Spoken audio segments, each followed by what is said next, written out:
Nepal oil निगमले हिजो मात्र एउटा सूचना जारी गर्दै आधा सिलिन्डर ग्यास मात्र बिक्री वितरण गर्ने निर्णय सार्वजनिक गरेको छ। मध्यपूर्वमा जारी युद्धका कारण पेट्रोलियम पदार्थको आपूर्तिमा अवरोध भएको कुरा त हामी सबैले सुन्दै आएका छौँ। तर के यो निर्णय सही समाधान हो त? मध्यपूर्वमा युद्ध सुरु हुने बित्तिकै हामी सबैले अड्कल गरिसकेको हुनुपर्छ। अब निकट भविष्यमा बजारमा पेट्रोल, डिजल र एलपी ग्यासको अभाव हुनेछ अथवा गराइनेछ। सबै त नभनौँ, तर केही व्यापारी त यस्तो मौकाको प्रतीक्षामा नै हुन्छन् जहाँ कृत्रिम अभाव सिर्जना गराइन्छ र चर्को मूल्यमा कालोबजारी गरिन्छ। सधैँ एउटा ग्यास सिलिन्डर प्रयोग गरेर एउटा जगेडा राख्ने परिवारले पनि 3 देखि 5वटा सिलिन्डर भरेर राखेपछि समस्या झन बढेको सहजै अनुमान गर्न सकिन्छ।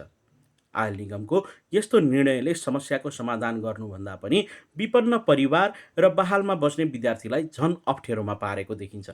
खाना पाक्दै गर्दा ग्यास सकिएर बल्ल तल्ल एउटा सिलिन्डर भर्ने क्षमता भएकाहरूले स्टक राख्न सक्ने कुरै भएन। बरु उल्टै महिनामा एउटा सिलिन्डर लिन एकपटक लाग्नुपर्ने लाइनमा आधा सिलिन्डर लिएर अब 2 पटक उभिनु पर्ने हुन्छ।